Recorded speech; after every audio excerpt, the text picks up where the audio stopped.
Hello दोस्तों, नमस्कार। अब हुआ इंतज़ार आप सभी का ख़त्म और बहुत ही जल्द कुछ ही चंद मिनटों में लेकर आ रहे हैं रितेश पांडे जी आप सभी के लिए एक बहुत बड़ा सॉन्ग। जी हाँ दोस्तों, तो जानने के लिए वीडियो में शुरू से लेकर अंत तक बने रहिए कि उनका कौन सा सॉन्ग आ रहा है, कब और किस यूट्यूब चैनल के माध्यम से रिलीज़ किया जाएगा।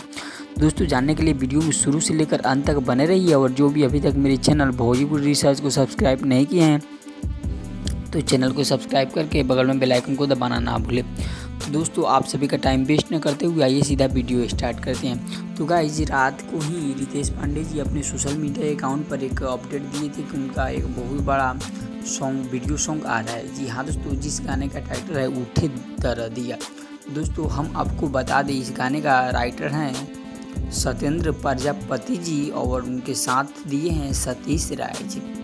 अगर इस गाने के म्यूजिक डायरेक्टर के बारे में बात करें तो इस गाने को अपने म्यूजिक से सजाए हैं अशोक राव जी। बुझिए तो दोनों नए नए हैं। और हम आपको बता दें कि इस गाने को गाए हैं रितेश पांडे जी और उनके साथ में हैं अनुपमा जादव। दोस्तों यहाँ दोनों मिलकर बहुत ही धमाल मचाने वाले हैं। तो जाते जाते हम आपको ये भी बता दें कि इस गाने का जो टाइटल है उठे दरदिया, और इस गाने को आज ही, जी हाँ दोस्तों, आज सुबह 6:30 बजे ग्लोबल म्यूजिक जंक्शन से रिलीज कर दिया जाएगा, यानी 15 सितंबर को। तो आप सभी तैयार रहिए। रितेश पांडे जी के जितने भी फैंस इस वीडियो को देख रहे हैं गर्दा उड़ाकर शेयर कर दीजिए ताकि रितेश पांडे के हर फैंस के पास यह वीडियो जाए और वे आने वाले गाने का आनंद लें। धन्यवाद। फिर हम मिलते हैं आप लोगों के साथ नेक्स्ट वीडियो में किसी नए अपडेट के साथ।